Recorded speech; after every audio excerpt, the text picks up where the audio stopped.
जय श्री कृष्ण, राधे राधे। आज हम सुन रहे हैं एकादशी की रात्रि में श्री हरि के समीप जागरण का महात्म्य। एकादशी में जागरण क्यों किया जाता है, क्या आप जानते हैं? इस जागरण से हमें क्या लाभ मिलता है? आइए इस कथा को मार्कंडे जी से सुनते हैं।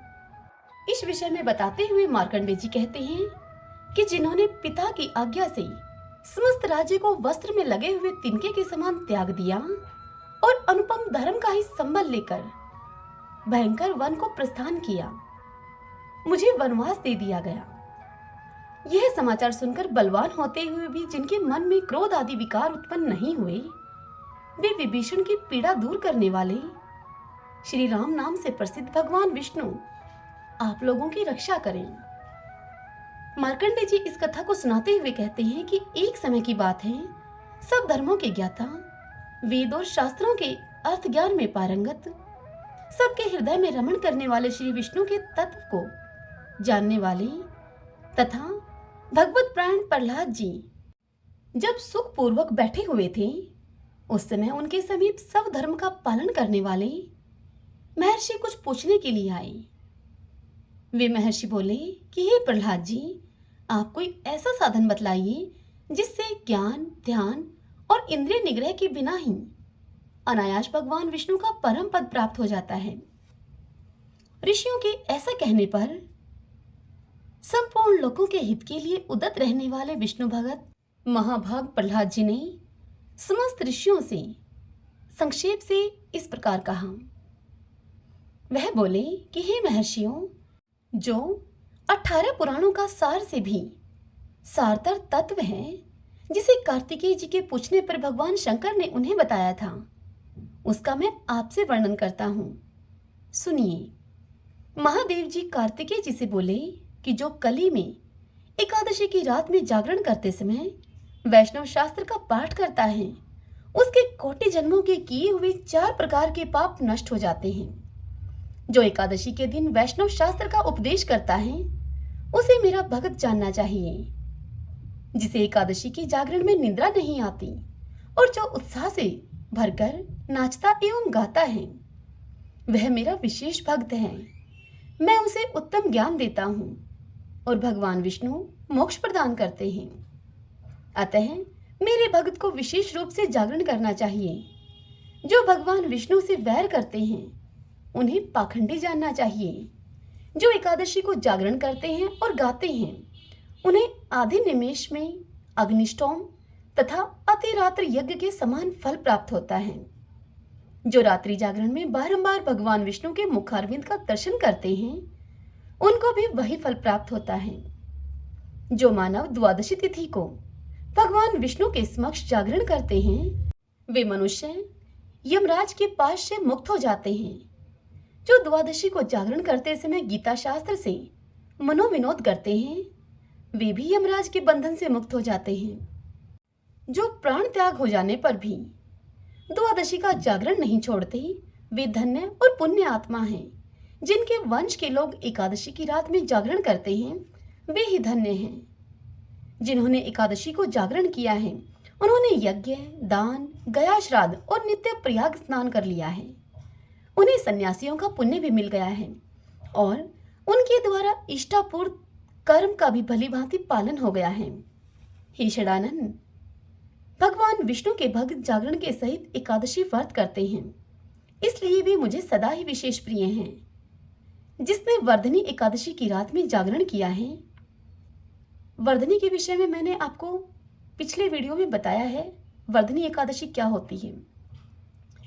उसने पुनः प्राप्त होने वाले शरीर को स्वयं ही भस्म कर दिया है।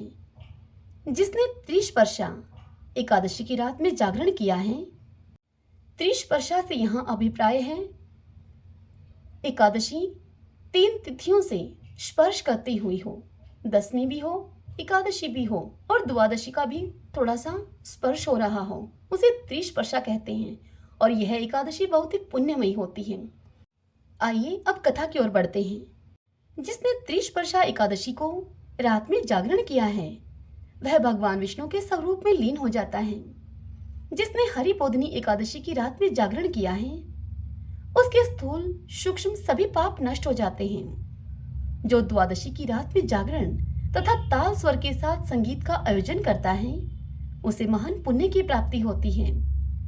जो एकादशी के दिन ऋषियों के द्वारा बनाए हुए दिव्य स्तोत्रों से, ऋग्वेद, यजुर्वेद तथा सामवेद के वैष्णव मंत्रों से, संस्कृत एवं प्राकृत के अन्य स्तोत्रों से तथा गीत, वाद आदि के द्वारा भगवान विष्णु को संतुष्ट करता है उसे भगवान विष्णु भी परमानंद प्राप्त करते हैं। जो एकादशी की रात में भगवान विष्णु के आगे वैष्णव भक्तों के समीप गीता और विष्णु सहस्रनाम का पाठ करता है वह उस परम धाम में जाता है जहां पर साक्षात भगवान नारायण विराजमान हैं। पुण्यमय भागवत तथा स्कंद पुराण भगवान विष्णु को प्रिय है।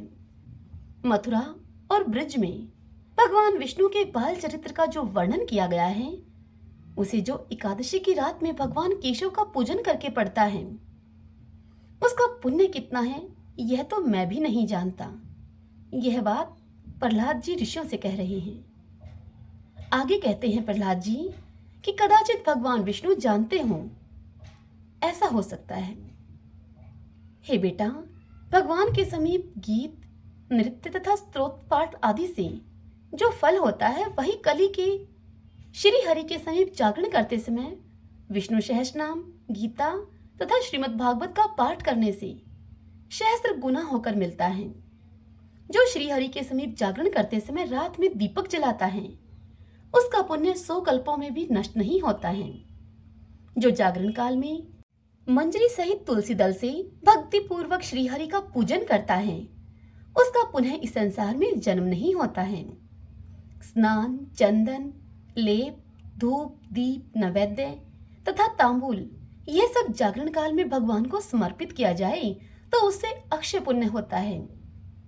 कथा सुनाते हुए प्रहलाद जी कहते हैं कि महादेव जी ने कार्तिकेय जी से कहा कि हे कार्तिकेय, जो भक्त मेरा ध्यान करना चाहता है वह एकादशी की रात्रि में श्री हरि के समीप भक्ति पूर्वक जागरण करें। एकादशी के दिन जो लोग जागरण करते हैं उनके शरीर में इंद्रादि देवता आकर स्थित हो जाते हैं। जो जागरण काल में महाभारत का पाठ करते हैं वे उस परम धाम में जाते हैं जहां सन्यासी महात्मा जाया करते हैं। जो उस समय श्री रामचंद्र जी का चरित्र 10 कंठ वध पढ़ते हैं वे योग्य वेताओं की गति को प्राप्त होते हैं। जिन्होंने श्रीहरि के समीप जागरण किया है उन्होंने चारों वेदों का स्वाध्याय, देवताओं का पूजन, यज्ञों का अनुष्ठान तथा सब तीर्थों में स्नान कर लिया है। श्री कृष्ण से बढ़कर कोई देवता नहीं है, उनके दिन से बढ़कर दूसरा कोई दिन नहीं है और एकादशी व्रत के समान दूसरा कोई व्रत भी नहीं है। जहाँ भागवत शास्त्र है, भगवान विष्णु के लिए जहाँ जागरण किया जाता है और जहाँ शालिग्राम शिला स्थित होती है वहाँ साक्षात भगवान विष्णु उपस्थित होते हैं। हरे कृष्णा। यह कथा आप स्कंद पुराण से सुन रहे हैं। यहाँ सभी कथाएं इस चैनल पर आपको वेदों और पुराणों से सुनाई जाती हैं। इस कथा को एकादशी के दिन अवश्य सुनें। यदि यह जानकारी आपको अच्छी लगी हो तो इस वीडियो को आप लाइक करें और कमेंट बॉक्स में जय श्री कृष्णा लिखना मत भूलिएगा। आप अपने अपनों के साथ भी इस कथा को शेयर कर सकते हैं। और यदि आपने अभी तक हमारे इस चैनल श्री कृष्ण दीवानी को सब्सक्राइब नहीं किया है तो आप जरूर करें। बेल आइकन के बटन को भी प्रेस कर लीजिएगा।